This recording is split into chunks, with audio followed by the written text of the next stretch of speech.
Assalamualaikum warahmatullahi ta'ala wabarakatuh. Apa khabar tuan-tuan? Sudah lama cuti, tak berjumpa, tak bersua.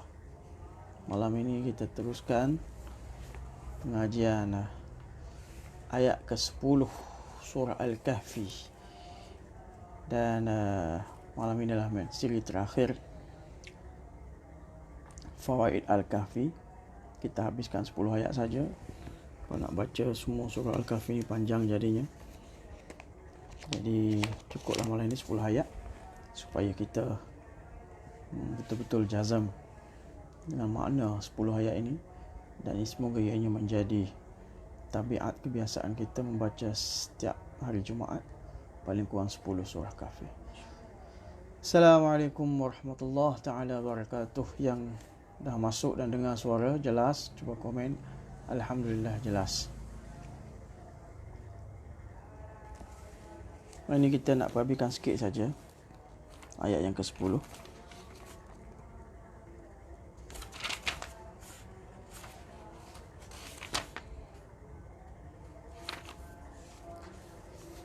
Alhamdulillah wa kafa wa salamun ala ibadil ladzina istafa. Amma ba'du, fa'udzu billahi minasy syaithanir rajim. Bismillahirrahmanirrahim. Wa hayyi' lana min amrina rashada. Subhana rabbika rabbil izzati amma yasifun. Wa salamun alal mursalin. Alhamdulillahi rabbil alamin. Allahumma salli ala sayyidina Muhammadin wa ala ali sayyidina Muhammadin wa barik wa sallim. Allahumma salli ala sayyidina Muhammadin wa ala ali sayyidina Muhammadin wa barik wa sallim. Allahumma salli ala sayyidina Muhammadin wa ala ali sayyidina Muhammadin wa barik wa sallim.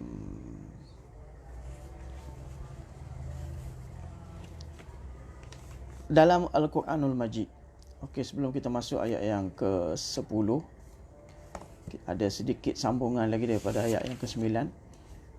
Rabbana atina min ladunka rahmah. Ashabul Kahfi mereka berdoa pada Allah Ta'ala, Ya Rahman, Rabbana, wahai Tuhan kami, kurniakan kepada kami di sisimu rahmat. Jadi kita nak ulas apa itu perkataan rahmat. Dalam Quranul Majid, lafaz rahmat ini diistikmalkan dengan 20 tarikah, 20 cara. Perkataan rahmat dalam Quranul Majid digunakan 20 cara digunakan. Pertama, rahmat membawa makna Quran. Bila sebut rahmat, ianya membawa makna Quran. Contohnya Allah Ta'ala berfirman dalam surah Isra, wa nunazzilu minal Qur'ani ma huwa shifaa'un wa rahmah lil mu'minin. Dan kami menurunkan daripada Al-Quran ma huwa shifa', yang mana ianya adalah syifa, penyembuh, wa rahmatun. Quran ini juga merupakan rahmat bagi orang-orang yang mukmin. Nombor 2, rahmat membawa makna anwaru sayyidur rasul, yakni nur, cahaya ketua segala rasul, yakni Nabi Muhammad sallallahu alaihi wasallam. Bila sebut rahmat di situ membawa makna rasul kita Muhammad sallallahu alaihi wasallam.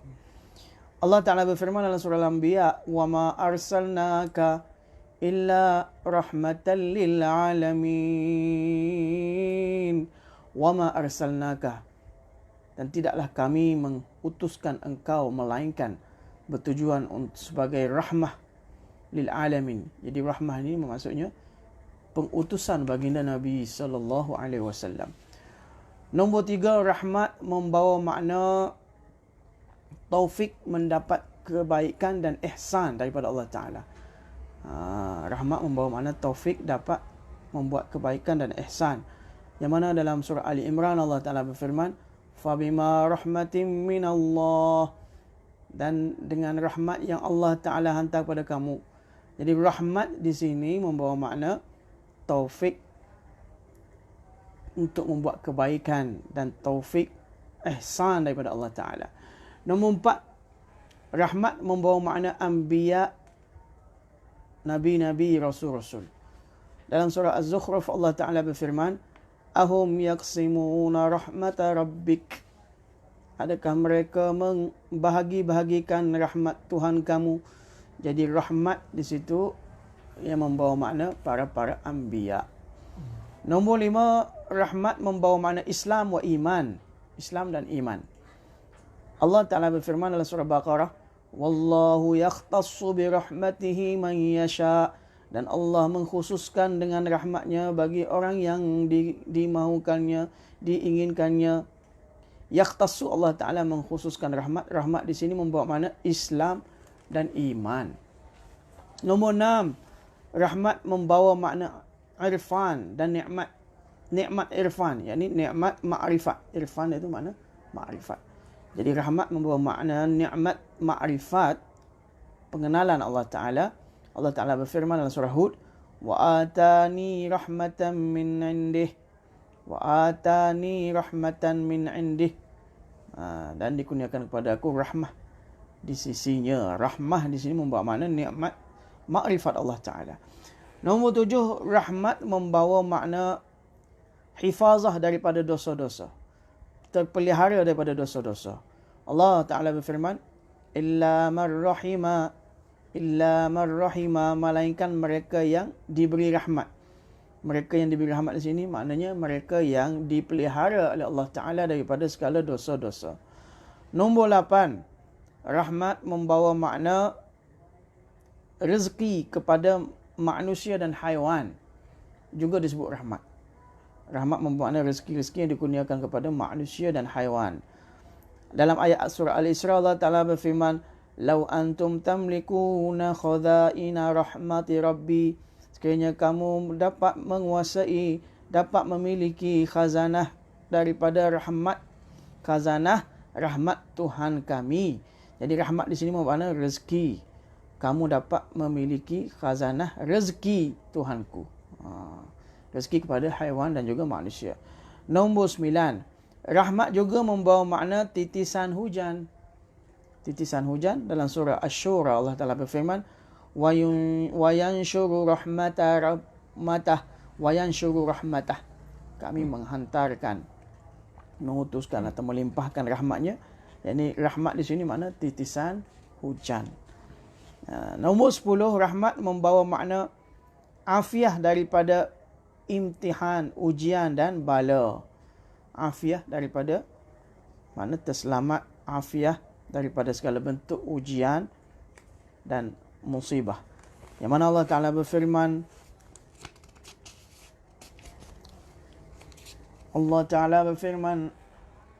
Au aradani birahmatin.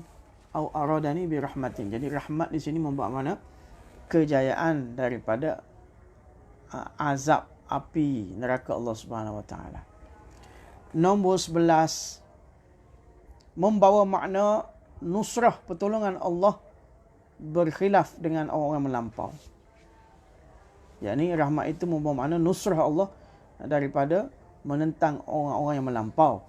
Allah Ta'ala berfirman, Au arada bikum rahmah, ataupun menginginkan dengan kamu semua rahmah. Rahmah di sini makna pertolongan daripada orang-orang yang melampau. Nombor 13, rahmat membawa makna ulfah dan muhabbah di antara ahlul iman. Ulfah, kasih sayang di antara orang beriman, itu membawa makna rahmat. Rahmat membawa makna itu. Dalam surah Al-Hadid Allah Ta'ala berfirman, Wa ja'alna fi qulubil ladzina ittaba'u ra'fatan wa rahmah. Dan kami menjadikan dalam hati-hati orang yang mengikutnya kami menjadikan apa? Ra'fatan, kelembutan, warahmah dan rahmat. Jadi rahmat di sini membawa makna apa? Ulfah dan muhabbah di antara ahlul iman. Nombor 14, rahmat membawa makna ahli keluarga Ibrahim AS. Rahmat membawa makna ta'rif, memperkenalkan ahli keluarga Ibrahim AS. Dalam surah Al-Hud Allah Ta'ala berfirman, Rahmatullahi wa barakatuh alaikum ahlal bait. Rahmat Allah dan keberkatannya. Rahmat di sini maknanya membawa makna ahli keluarga Ibrahim AS. Nombor 16, rahmat membawa makna memaafkan daripada dosa-dosa. Allah Ta'ala berfirman dalam surah Maryam, nombor 16, rahmat membawa makna qabuliyah, penerimaan daripada Allah Subhanahu Wa Ta'ala. Allah Ta'ala berfirman, zikru rahmati rabbika indahu Zakaria. Zikru rahmati rabbik, pengingatan rahmah Tuhan kamu, abdahu, hambanya yang bernama Zakaria. Jadi zikru rahmati rabbik, rahmah di sini membawa makna qabuliyah, penerimaan. Nombor 17, pengampunan daripada dosa juga membawa makna, rahmah membawa makna mengampun daripada dosa. Dalam surah Az-Zumar Allah Ta'ala berfirman, la taqnatu min rahmatillah, jangan kamu berputus asa daripada rahmat Allah.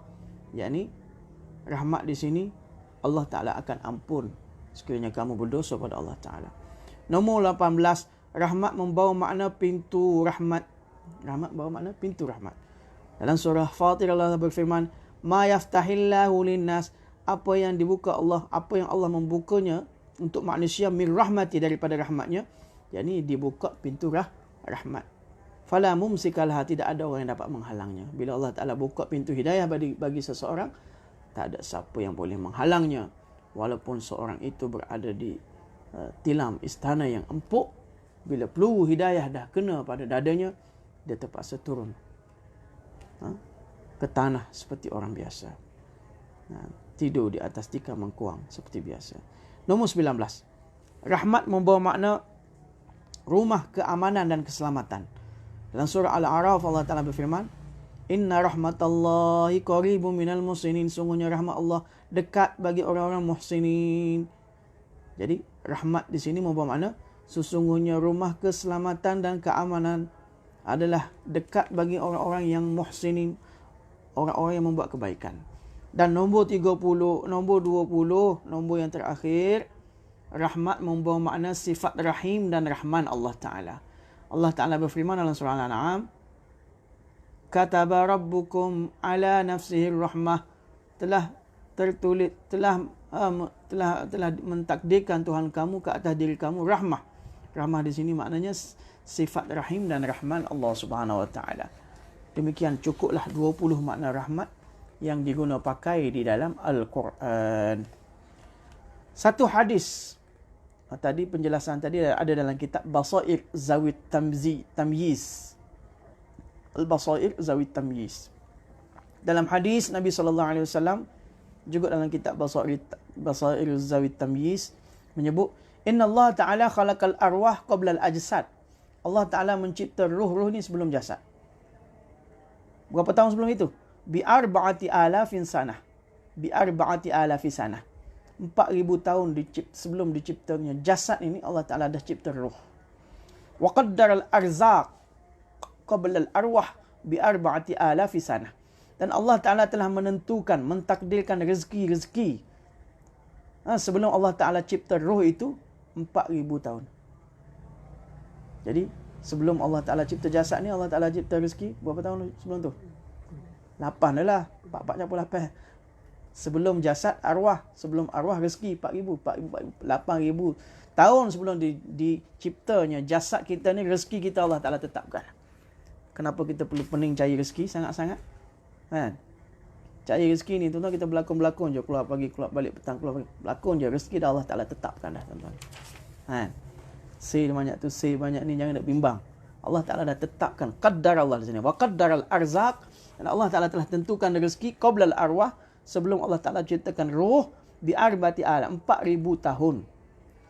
Kemudian wa kataba rahmata ala nafsih qablal arzaq.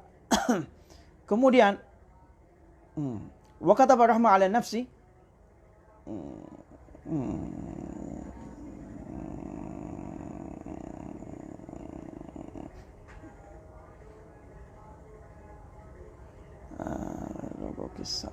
Kemudian Allah Ta'ala telah menuliskan rahmah ke atas manusia ini. Allah Ta'ala telah mengutuskan rahmah. Rahmat, kita cerita pasal rahmat kan. Allah Ta'ala telah mewajibkan, Allah Ta'ala telah mentakdirkan rahmat ke atas diri manusia itu qablal arzaq, sebelum Allah Ta'ala mengutuskan rezeki kepada manusia bi'arba'ati alafi sanah, 4,000 tahun. Faham tak? Jadi 4,000 lagi jadi berapa? 12. 12,000 tahun sebelum Allah Ta'ala cipta jasad kita ini, tuan-tuan, Allah Subhanahu Wa Ta'ala telah hantarkan rahmat kepada kita. Rahmat, kasih sayang. Rahmat tadi ada 20 makna. Boleh gula mana-mana satu. Rahmat boleh jadi pintu rahmat. Rahmat boleh jadi sifat Rahman dan Rahim Allah. Rahmat boleh menjadi pintu rahmat. Rahmat boleh jadi rumah keamanan. Rahmat boleh jadi pengkabulan doa kepada Allah Subhanahu Wa Ta'ala. Jadi 12,000 tahun sebelum Allah Ta'ala cipta kita, Allah Subhanahu Wa Ta'ala telah menghantar rahmat kepada hamba-Nya. 8,000 tahun sebelum Allah Ta'ala cipta jasad kita, Allah Subhanahu Wa Ta'ala telah hantar rezeki kepada hamba-Nya. Dan 4,000 tahun sebelum Allah Ta'ala cipta jasad manusia, Allah Ta'ala telah ciptakan arwah, yakni ruh manusia. Jadi tuan-tuan, tak perlu kita kalut sangat bab rezeki ni, tuan-tuan. Apa yang Allah muqaddarkan, itulah yang akan dapat.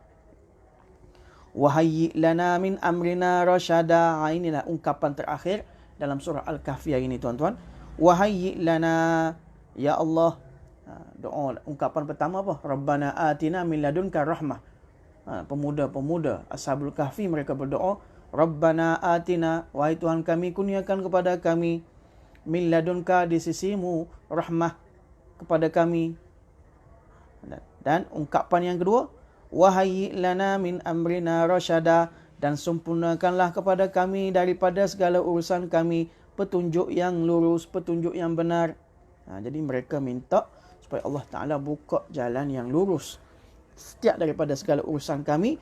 Kau tunjuklah rasyada, yakni petunjuk yang lurus. Matlab ya Allah, maknanya di sini, wahai Allah, kau tunjukkanlah kepada kami, kepada sesuatu, johami apki karib karib, yang mana mendekatkan kami kepadamu, dan yang mana dapat menyelamatkan kami daripada lembah kesesatan. Itu maknanya wahayyi lana min amrina rasyada.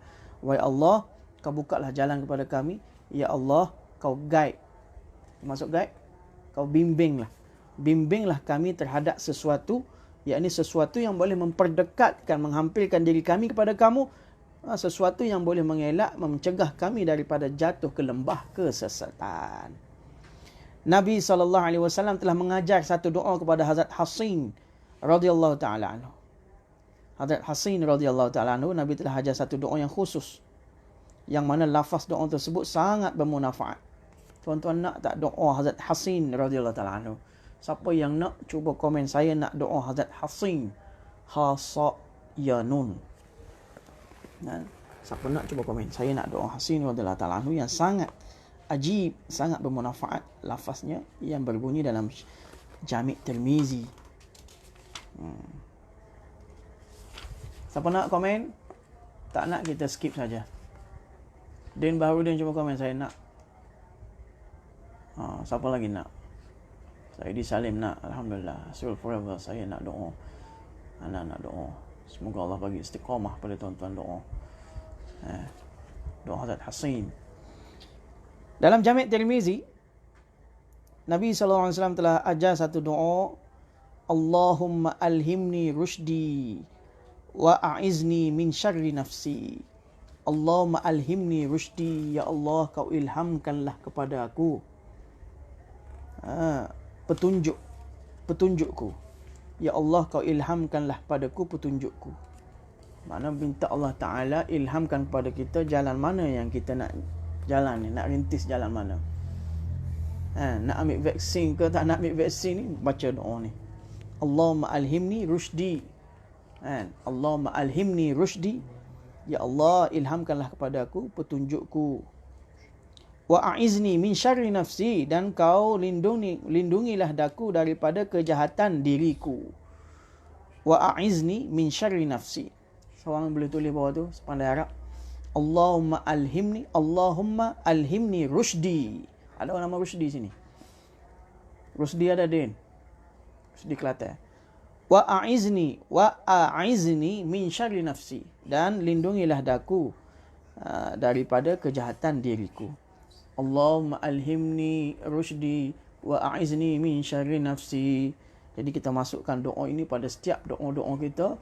Mudah-mudahan Allah Ta'ala ilhamkan kepada kita jalan yang benar, supaya kita nampak ainal haq wa ainal batil, mana yang hak dan mana yang batil, supaya kita dapat berjalan di atas jalan yang terang. dan supaya kita berlindung daripada Allah Subhanahu Wa Taala daripada kejahatan diri kita, nafsu kita sendiri. Nafsu kita ni jahat, tuan-tuan. Wa a'izni min syarri nafsi. Rusdi ada pun nama Rusdi, petunjukku. Wa a'izni min syarri nafsi, dan lindungilah aku daripada kejahatan nafsuku sendiri ni. Jahat nafsu kita ni. Nafsu kita malas nak solat tahajud, nafsu kita malas nak zikir, nak muraqabah, nafsu kita nak makan sedap-sedap. Nafsu kita ni kadang-kadang jahat. Sebab itulah kita doa, Allahumma alhimni rusydi wa izni min syarri nafsi, dan lindungilah aku daripada kejahatan diriku. Fawaidus suluk. Apakah faedah suluk yang boleh kita ambil daripada ayat yang ke-10 itu? Di dalam ayat ini adalah satu taklim, pengajaran yang zabardas, yang amat hebat kepada salik. Nak ajar kepada salik bahawa doa itu, jangan sesekali kamu ghafil daripada senjata doa. Seperti pada pemuda Ashabul Kahfi tadi, mereka masuk berlindung dalam gua, mereka masih berlindung minta doa pada Allah Subhanahu Wa Taala. Jadi sebagai seorang salik, pengajaran yang hebat bagi kita adalah jangan sekali kita lalai daripada senjata doa. Balik Allah Ta'ala ki adab ki ayat, malah kita kena sentiasa meriayatkan adab dengan Allah Subhanahu Wa Taala dan berdoa pada Allah Subhanahu Wa Taala berterusan. Malah kita kena sentiasa berterusan meminta daripada Allah Subhanahu Wa Taala dengan penuh adab dan tertibnya. Nombor 2, pengajaran kepada salik juga dalam ayat ini, bahawa seseorang itu hendaklah sentiasa rujuk kepada Allah Subhanahu Wa Taala di saat-saat, detik-detik yang rumit, detik-detik yang sempit. Dalam saat-saat kita dihimpit oleh musibah dan sebagainya, waktu itu kita kena rujuk pada Allah Subhanahu Wa Taala. Rujuk kembali kepada Allah Subhanahu Wa Taala. Seperti mana Ashabul Kahfi, ketika mana mereka tersepit daripada raja yang zalim, pada waktu itu mereka masuk berlindung dalam gua dan mereka berdoa pada Allah Subhanahu Wa Taala, mereka rujuk taubat pada Allah Subhanahu Wa Taala. Dan juga hendaklah berdoa dengan sepenuh hati kepada Allah Subhanahu Wa Taala, minta dengan sepenuh hati kepada Allah Subhanahu Wa Taala. Dan sekiranya seorang itu disebabkan takut terhadap fitnah, untuk menyelamatkan agamanya terpaksa meninggalkan watannya sendiri, maka hendaklah dia berdoa pada Allah Subhanahu Wa Taala dengan cara begini. Kalaulah kita nanti semata-mata nak selamatkan agama kita, takut terhadap fitnah yang berlaku, maka sehingga kita terpaksa meninggalkan watan kita. Disebut bila mana bila berlaku fitnah pada akhir zaman, salah satu hadis menyebut, hendaklah kamu tinggalkan pedalaman, tempat tinggal kamu, pergi kepada pedalaman-pedalaman. Kalau ada tanah, bercucuk tanam di sana. Kalau ada kambing, bawa kambing bela pelihara di sana. Jadi kalau terpaksa meninggalkan watan, semata-mata nak menyelamatkan agama dan mengelakkan daripada fitnah-fitnah, maka hendaklah kita berdoa pada Allah Subhanahu Wa Taala. Kenapa doa di kala itu akan mendapat istihsan, mendapat belas kasihan daripada Allah Subhanahu Wa Taala. Jadi demikianlah tuan-tuan, berakhirnya ayat ke-10 daripada surah Al-Kahfi. Tinggal lagi saya nak masuk sikit tuan-tuan tentang hidayat. Nak habiskan sikit tentang hidayat ni. Hidayah kan. Rusydi, di antara makna rusydi juga hidayah juga. Petunjuk, bimbingan. Jadi hidayat ini tuan-tuan, hidayah ini ada 3 darajat, ada 3 step, ada 3 darajat. Darjah pertama hidayah. Dalam ayat amanu bi rabbihim, para Ashabul Kahfi ini mereka beriman kepada Tuhan mereka. Dalam ayat itu memberitahu kepada kita tentang hidayat darjah pertama. Dan hidayat darjah pertama, orwo yahe iman lana, yakni beriman pada Allah Subhanahu. Bila kita beriman pada Allah Subhanahu Wa Taala, kita telah masuk dalam step pertama dari segi hidayah. Oleh demikian Ashabul Kahfi, mereka seolah-olah secara takwininya telah ditarbiah oleh Allah Subhanahu Wa Taala masuk dalam gua. Seolah-olah mereka dimasukkan benih keimanan dan diletakkan dalam tanah gua. Dan akhirnya benih itu akan terbit dengan cantik dan hebat sekali. Seperti mana dalam hadis ada menyebut kullu mauludin yuladu 'alal fitrah. Setiap anak-anak itu mereka dilahirkan di atas fitrah Islam. Setiap anak-anak kita ni mereka dilahirkan di atas fitrah Islam. Fa abawahu, dan ibu bapa mereka lah yang mana yang mencetak mereka, sama ada nak menjadikan mereka sebagai Yahudi, Nasara, Nasrani dan sebagainya. Sahih Bukhari.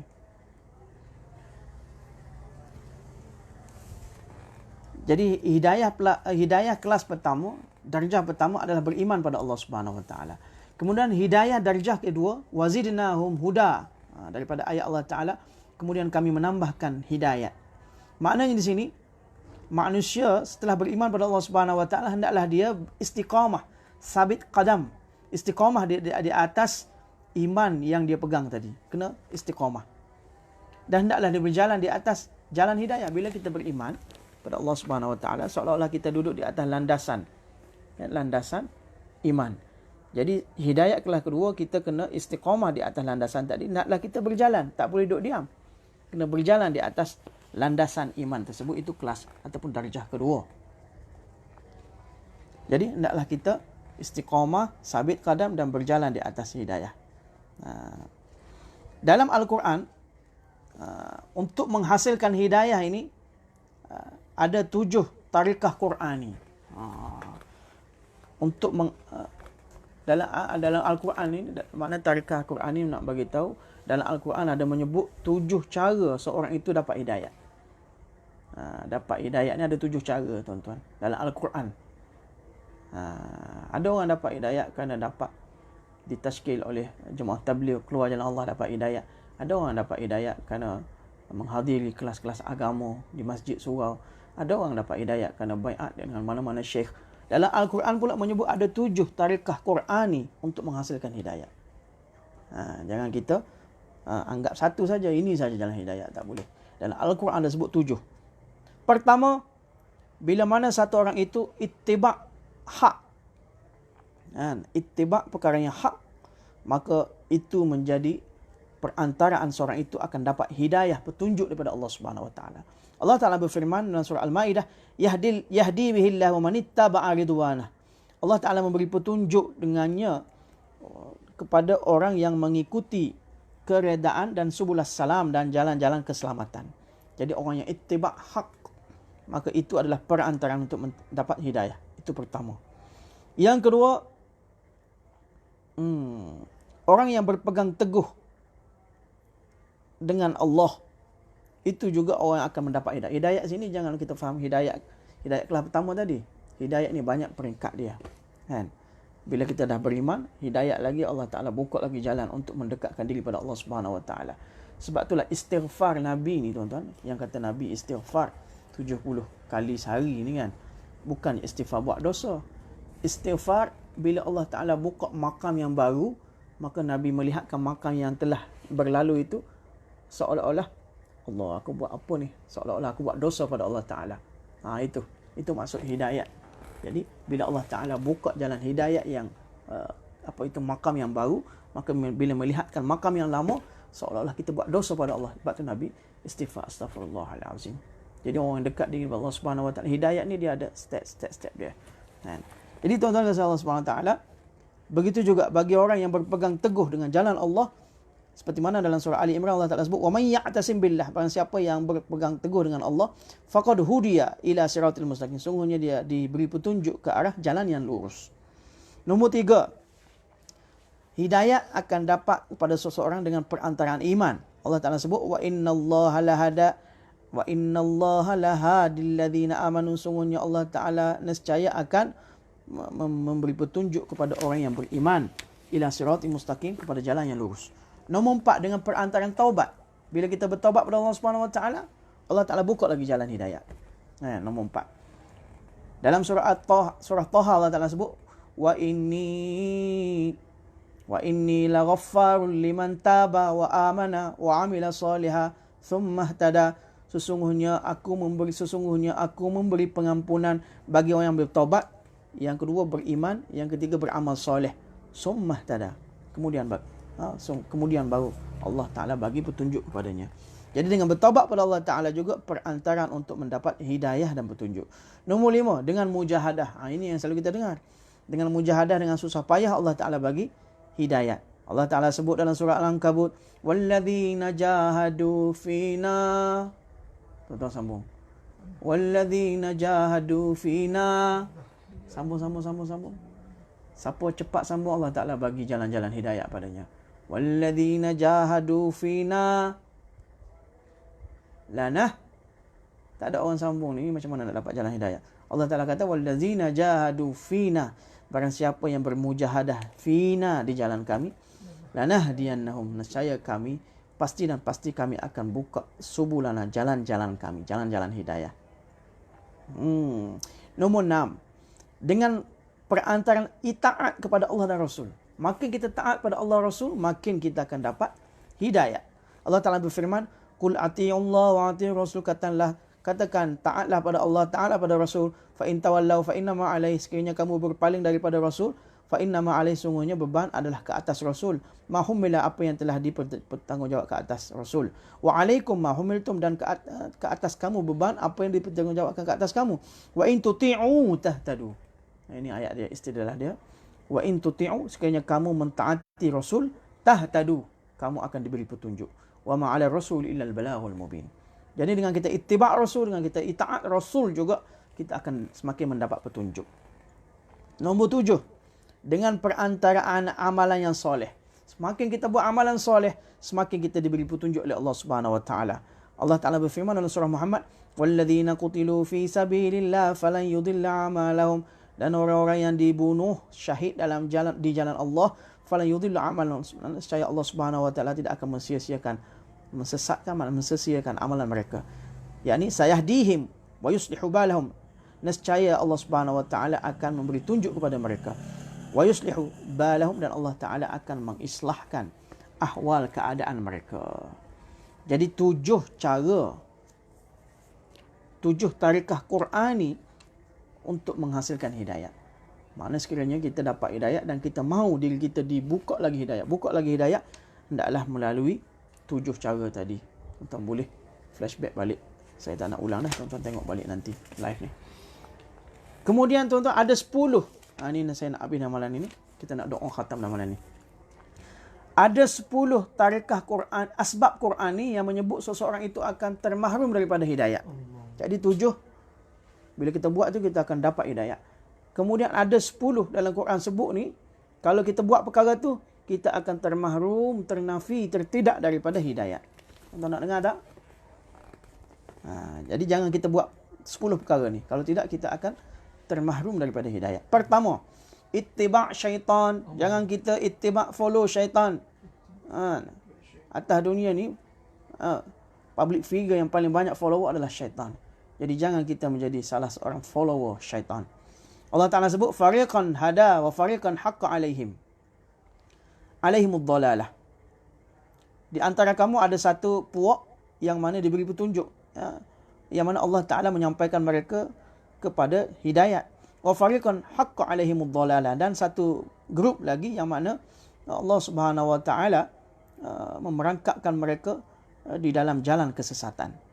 Innahum ittakhadhus syaitan. Kenapa? Sungguhnya mereka menjadikan syaitan auliya, kawan-kawan mereka, min dunillah, selain Allah Subhanahu wa taala. Innahum ittakhadhus syaitan. Kenapa mereka menjadikan syaitan sebagai kawan-kawan mereka? Yakni mereka add friend dengan syaitan. Wa yahsabuna annahum muhtadun. Dalam masa yang sama mereka menyangka bahawa mereka diberi petunjuk. Jadi pertama, jangan kita jadi ittiba' syaitan. Itu menjadi sebab kita termahrum daripada hidayah. Nombor 2, jangan kita melampau. Hulu melampau juga menjadi asbab kita tertidak daripada hidayah. Allah Ta'ala berfirman, Innallaha la yahdi man huwa musrif. Sesungguhnya Allah Ta'ala tidak akan memberi petunjuk bagi orang yang musrif, orang yang melampaui batas, lagi kazab, lagi pendusta besar. Jadi kita buat satu perkara, jangan melampaui batas. Kita Kita berkasih sayang pun jangan melampaui batas. Kita membenci, jangan melampaui batas. Kita berikhtilaf, jangan melampaui batas. Orang Melayu kata, buat baik berpada-pada, buat jahat jangan sekali. Betul dah tu. Nombor 3, jangan kita khianat. Dengan perbuatan khianat juga kita akan termahalun daripada hidayah. Allah Ta'ala berfirman dalam surah Yusuf, wa anna Allah la yahdi kaidal khainin. Sungguhnya Allah Ta'ala tak bagi petunjuk kepada orang yang membuat perancangan khianat. Nombor 4, syak wa sangka. Orang yang selalu syak wa sangka juga Allah Ta'ala tak akan bagi petunjuk. Kadzalika yudillullahu man. Demikian Allah Ta'ala menyesatkan man huwa musrif, bagi orang yang mana melampaui murtabun, bukan murtad, murtab. Wa musrifun murtab, orang yang melampaui, dan murtab, yakni orang yang berada dalam syak wa sangka. Duk main syak, betul ke ni? Betul ke ni jalan ini? Betul ke ni? Betul ke syekh ni? Betul ke tarekat ni? Duk main syak kan? Orang lain dah sampai ke makam mana, kita duk main syak lagi. Kita duk main makam mi lagi. Main makam mana dah kan? Nombor 5, gumrahi, yakni kesesatan. Orang yang ikut kesesatan, berada dalam lembah kesesatan, orang ini sampai bila tidak akan ada hidayah. Allah Ta'ala sebut, in tahris ala hudahum fa inna Allah la yahdi man yudillu. Sekiranya kamu menghendaki mereka mendapat hidayah, sungguhnya Allah Subhanahu wa Ta'ala tidak akan beri petunjuk bagi orang yang man yudillu, bagi orang yang sesat. Wa ma lahum min nasirin, dan tidak ada bagi mereka daripada sebarang pertolongan. Jadi walaupun kamu mahukan mereka itu dapat hidayah, tapi Allah Subhanahu wa Ta'ala disebabkan kedegilan mereka, Allah Subhanahu wa Ta'ala tak bagi hidayah pada mereka. Disebabkan kedegilan mereka, Allah Subhanahu wa Ta'ala terus merangkakkan mereka dalam kesesatan. Nombor 6, disebabkan kezaliman. Zalim, jangan berlaku zalim, tuan-tuan. Dengan zalim juga Allah Ta'ala akan tidak membuka jalan petunjuk. Allah Ta'ala berfirman, wallahu la yahdil qaumaz zalimin. Allah Ta'ala tidak bagi hidayah petunjuk kepada kaum yang zalim. Jangan sekali kita menzalimi sesiapa pun. Malah kita duk banyaknya kita zalim diri kita sendiri. Sebab itulah Allah Ta'ala ajar doa Yunus, la ilaha illa anta subhanaka inni kuntu minaz zalimin. Kita menzalimi, buat dosa, kita zalim diri sendiri. Bila kita buat dosa, maksiat, kita seolah-olah mau mencampakkan diri kita dalam neraka Allah Ta'ala, maka kita zalim diri kita sendiri. Allah selamatkan kita. Nombor 7, bila kita berada dalam keadaan kefasikan, fasik, juga kita akan termahrum daripada hidayah. Allah Ta'ala sebut, wallahu la yahdil qaumal fasiqin, dan Allah tidak akan bagi petunjuk kepada kaum yang fasik. Fasik ni dia ada beza, satu fasik, satu fajir. Fasik ni berbuat dosa, sentiasa buat dosa. Orang yang duduk dalam keadaan dosa, fasik. Fajir ini berterusan buat dosa. Berterusan buat dosa. Israr, yakni israr ala sayyi'ah. Israr ala zambi, yakni berterusan buat dosa. Itu fajir. Ataupun ulama lain kata fasik itu berbuat dosa secara sembunyi-sembunyi. Fajir itu buat dosa secara open air. Sambil buat live, sambil buat dosa. Bila buat dosa, satu minum arak sembunyi-sembunyi, satu minum arak depan orang ramai. Itu fajir, fasik dan fajir. Allah Ta'ala jauhkan kita daripada fasik dan fajir. Jadi orang yang melakukan dosa itu disebut fasik dan tenggelam dalam dosa, itu fasik. Jadi orang yang fasik juga Allah Ta'ala tidak akan bagi petunjuk. Allah Ta'ala sebut dalam surah Al-Ma'idah, wallahu la yahdil qaumal fasiqin. Allah Ta'ala tidak akan bagi petunjuk kepada kaum yang fasik. Nombor 8, orang yang berdusta, cakap bohong, berdusta dan sebagainya, Allah Ta'ala juga tidak akan bagi petunjuk. Ni yang selalu melekat dengan jiwa kita ni. Dan kita dengan bohong, dusta ini telah menjadi kawan sejati. Kita ni asal cakap je bohong. Asal bohong je cakap dengan kita. Asal cakap je dusta. Asal dusta je cakap. Jadi orang yang sentiasa tenggelam dalam dusta dan bohong, Allah Ta'ala tak bagi petunjuk. Jadi kita kena elakkan, kena ubah tabiat dan sifat kita suka bercakap dusta ini. Kita kena elakkan dan ubah kepada sedik, sentiasa bercakap benar. Allah Ta'ala sebut, wallahu la yahdil qaumal, innallaha la yahdi man huwa kazibun kaffar. Sungguhnya Allah Ta'ala tak bagi petunjuk kepada orang yang kazib, berdusta, lagi kafar, lagi orang yang kufur pada Allah Ta'ala. Nombor 9, orang yang kufur pada Allah Ta'ala, orang yang kafir juga Allah Ta'ala tak bagi hidayah. Orang yang kufur pada Allah, sama ada kufur nikmat ataupun kufur yang makna hakikat sebenar, Kufur maknanya menyembunyikan hidayah dalam diri sendiri. Allah Ta'ala berfirman, Wallahu la yahdil qaumal kafirin. Allah Ta'ala tidak akan beri petunjuk kepada kaum yang kafir. Ini juga asbab terhindar daripada dapat hidayah. Dan akhir sekali nombor 10. Bila mana kita membutakan mata kita daripada hak, juga orang ini akan tidak dapat hidayah. Kita tahu dah benda ni hak. Kita tahu dah jalan-jalan hak. Dah terbukti kepada kita segala nas-nas, dalil-dalil, fakta-fakta. Tapi seolah-olah kita membutakan mata daripada jalan yang hak, maka orang ini juga tak akan dapat petunjuk lah. Allah. Dah dapat dah jalan hak, dapat dah, nampak dah terang, tapi tak mau ikut, malah dia masih membutakan matanya daripada hak. Orang ini juga akan termahrum daripada hidayah Allah Ta'ala. Dalilnya dalam surah Ar-Rum, Allah Ta'ala sebut, وَمَا أَنْتَ بِهَادِي الْعُمِّ عَنْ ضَلَالَتِهِمْ وَمَا أَنْتَ بِهَادِي الْعُمِّ. Maka kamu sama sekali tidak akan dapat mengeluarkan orang yang buta daripada jalan kesesatan mereka. Kamu tidak akan dapat mengeluarkan orang-orang yang tak dapat memberi hidayah. Wa ma anta bihadi, tidaklah kamu dapat memberi petunjuk kepada orang yang buta, yakni membutakan mata mereka daripada hak. Kamu tak dapat keluarkan mereka daripada kesesatan mereka. Wallahu ta'ala alam. Tilka asyaratun kamilah. Demikianlah 10 yang sempurna telah kita sempurnakan malam ini, dan juga kita telah sempurnakan 10 ayat surah Kahfi, dan kita telah sempurnakan 10 asbab kita terhindar daripada mendapat hidayah. Maka tilka asyaratun kamilah, sempurnalah kita malam ini. Kita telah mengkhatamkan 10 ayat surah Kahfi malam ini. Mudah-mudahan Allah Subhanahu Wa Taala bagi kefahaman yang benar untuk kita memahami 10 ayat surah Kahfi, dan benar Allah Subhanahu Wa Taala bagi taufik kepada kita untuk kita baca setiap hari dan malam Jumaat paling kurang 10 ayat surah Kahfi. Ada taufik lagi baca 10 akhir surah Kahfi, ada taufik lagi baca keseluruhan surah Kahfi. Dan mudah-mudahan dengan berkat itu Allah lindungi kita daripada segala fitnah akhir zaman, khususnya fitnah Dajjal yang akan memerangkap kita semua.